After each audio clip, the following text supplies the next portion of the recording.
Hay palabras que son como viajeras en el tiempo, ¿no?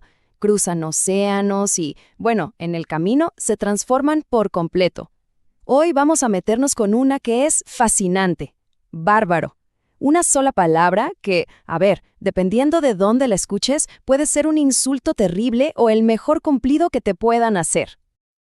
A ver, miren esto. Por un lado, en Italia te dicen «sei un bárbaro» y es un insulto directo. Significa «eres un incivilizado». Clarísimo. Pero por otro lado, en Argentina escuchas «qué bárbaro» y es pura alegría. Quiere decir «qué bueno, qué fantástico». Entonces la pregunta es obvia, ¿no? ¿Cómo puede ser que la misma palabra termine significando dos cosas totalmente opuestas? Bueno, esa es la pregunta que vamos a desentrañar hoy. Para entender esto, vamos a imaginar una situación bien gráfica. Pensemos en un turista italiano de visita en Buenos Aires que va a cortarse el pelo. Sale de la peluquería y el peluquero, súper orgulloso de su trabajo, le dice: «Che, te quedó bárbaro el corte». El italiano, claro, se queda pálido, helado. En su cabeza, lo que acaba de escuchar es que su corte de pelo es primitivo, salvaje. Imagínense. Ahí lo tenemos, un choque cultural tremendo, todo por una sola palabrita. Ok, para resolver este misterio tenemos que hacer un viaje. Primero, vamos a Italia, al origen de todo. Porque para entender cómo algo cambia tanto, primero hay que entender qué era al principio, ¿no? Y en este caso, el principio era bastante negativo. Todo empieza, como muchas cosas, en la antigua Grecia. La palabra bárbaros era en realidad una onomatopeya. ¿Qué quiere decir esto? Que para los oídos griegos, los extranjeros no hablaban un idioma, sino que hacían un ruido como bar, bar, bar. Así de simple. Así que un bárbaro era básicamente cualquiera que no fuera griego, alguien que no entendían, que no compartía su cultura, y por lo tanto lo consideraban inferior, incivilizado, y claro, esta idea después la adoptaron los romanos. Y ojo, que esa carga histórica no se quedó en los libros, sigue vivita y coleando en el italiano de hoy. Cuando alguien dice bárbaro en Italia, está despertando todos esos viejos fantasmas.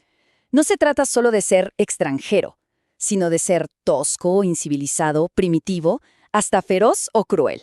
Son todas connotaciones súper negativas que están, digamos, pegadas a la palabra. Así que para resumir esta parte, si en Italia alguien suelta un «sei un bárbaro», no hay que buscarle la vuelta. Es un insulto. Y punto.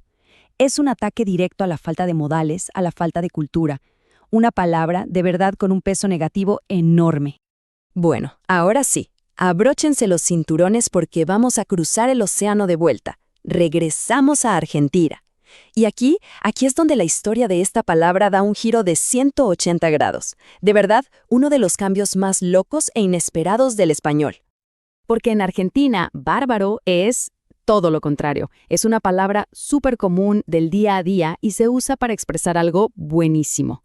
Puede ser excelente, genial, increíble, fantástico. Es de hecho una de las formas más típicas de mostrar que algo te encanta, de expresar entusiasmo. Pero a ver, la gran pregunta es, ¿cómo pasó esto? ¿Cómo un insulto se convierte en un elogio? Bueno, la teoría más aceptada es genial. Parece que la palabra se quedó con una parte de su significado original, la idea de grandeza, de escala descomunal, ¿no? Pensemos en las invasiones bárbaras, eran algo enorme, abrumador. Con el tiempo, esa idea de enorme perdió lo malo y se transformó en algo bueno. Pasó de ser abrumador a ser impresionante o colosal. Por eso, si en Argentina se dice «la fiesta estuvo bárbara», lo que se quiere decir es que fue espectacular, increíble, súper divertida. Es una frase cargada de buena onda, de energía positiva.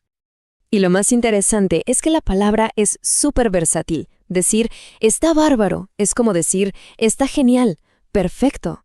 Pero también puede funcionar como un intensificador. Por ejemplo, si alguien dice «se agarró un resfrío bárbaro», ojo, no significa que el resfrío sea bueno. Significa que es un resfrío enorme, terrible. En ese caso, bárbaro solo quiere decir muy grande o de gran magnitud.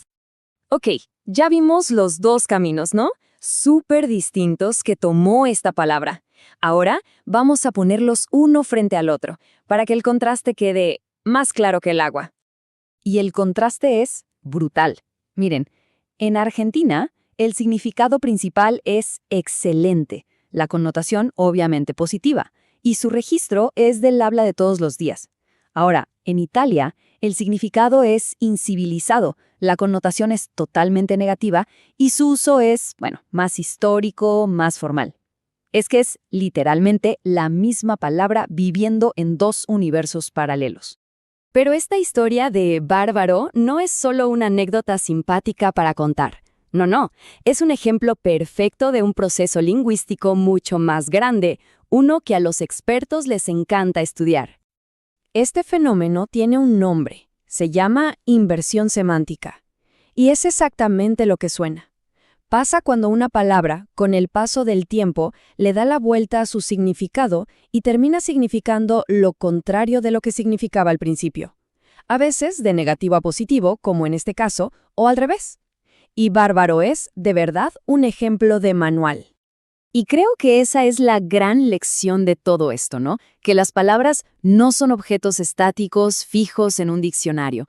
Son como artefactos vivos. Cada una lleva consigo siglos de historia, de migraciones, de cambios culturales. El viaje de la palabra bárbaro nos enseña eso, cómo una idea puede cruzar el mundo y, en el camino, reinventarse por completo.